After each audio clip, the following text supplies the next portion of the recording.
আমাদের নবীর 3 নম্বর মর্যাদা হলো আল্লাহ তাআলা আমাদের নবীকে কখনোই নাম ধরে ডাকেন নাই। যখনই ডাকার দরকার হয়েছে বড় মহব্বত করে বিভিন্ন বিশেষণে ডেকেছেন, সুবহানাল্লাহ। কিন্তু সব নবীকে আল্লাহ নাম ধরে ধরে ডেকেছেন। পৃথিবীর প্রথম নবী, প্রথম মানুষ যাকে আল্লাহ তার নিজের কুদরতি হাতে বানিয়েছেন, এরপরে আল্লাহ তাআলা নিজেই যার ভেতরে রূহ ফুঁকে দিয়েছেন, আদম আলাইহিস সালামকে আল্লাহ নাম ধরে ডেকেছেন। কোরআনে কারীমে এসেছে, আল্লাহ বলেছেন, ইয়া আদামুসকুন আনতা ওয়া যাওজুকাল জান্নাতা ওয়া কুলা মিনহা রাগাদান হাইথু শি'তুমা ওয়া লা তাকরাবা হাযিহি আশ-শাজারাতা ফাতাকুনা মিনাল যালিমিন। যখনই আদম আলাইহিস সালামকে ডাকার দরকার হয়েছে, আল্লাহ বলেছেন, হে আদম।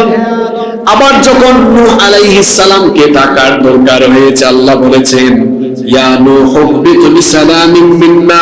মূসা নবীকে ডাকার দরকার হয়েছে, আল্লাহ বলেছেন, ইয়া মূসা ইন্নী আনাল্লাহু রাব্বুল আলামিন।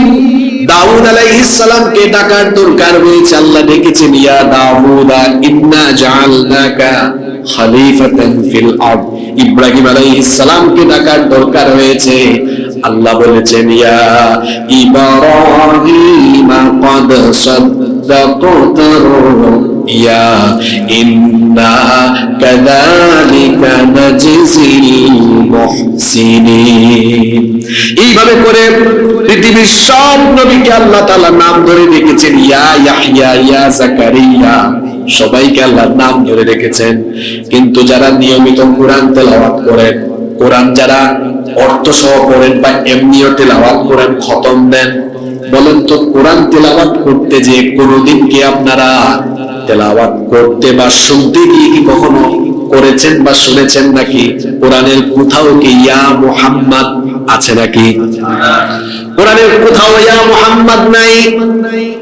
30 পারা খুঁজলে কোথাও ইয়া মুহাম্মদ খুঁজে পাওয়া যাবে না। এখন আপনার মাথায় প্রশ্ন আসতে পারে, তাহলে আল্লাহ তাআলা তার নবীকে যখন ডাকার দরকার হয়েছে কি করে ডাকলেন?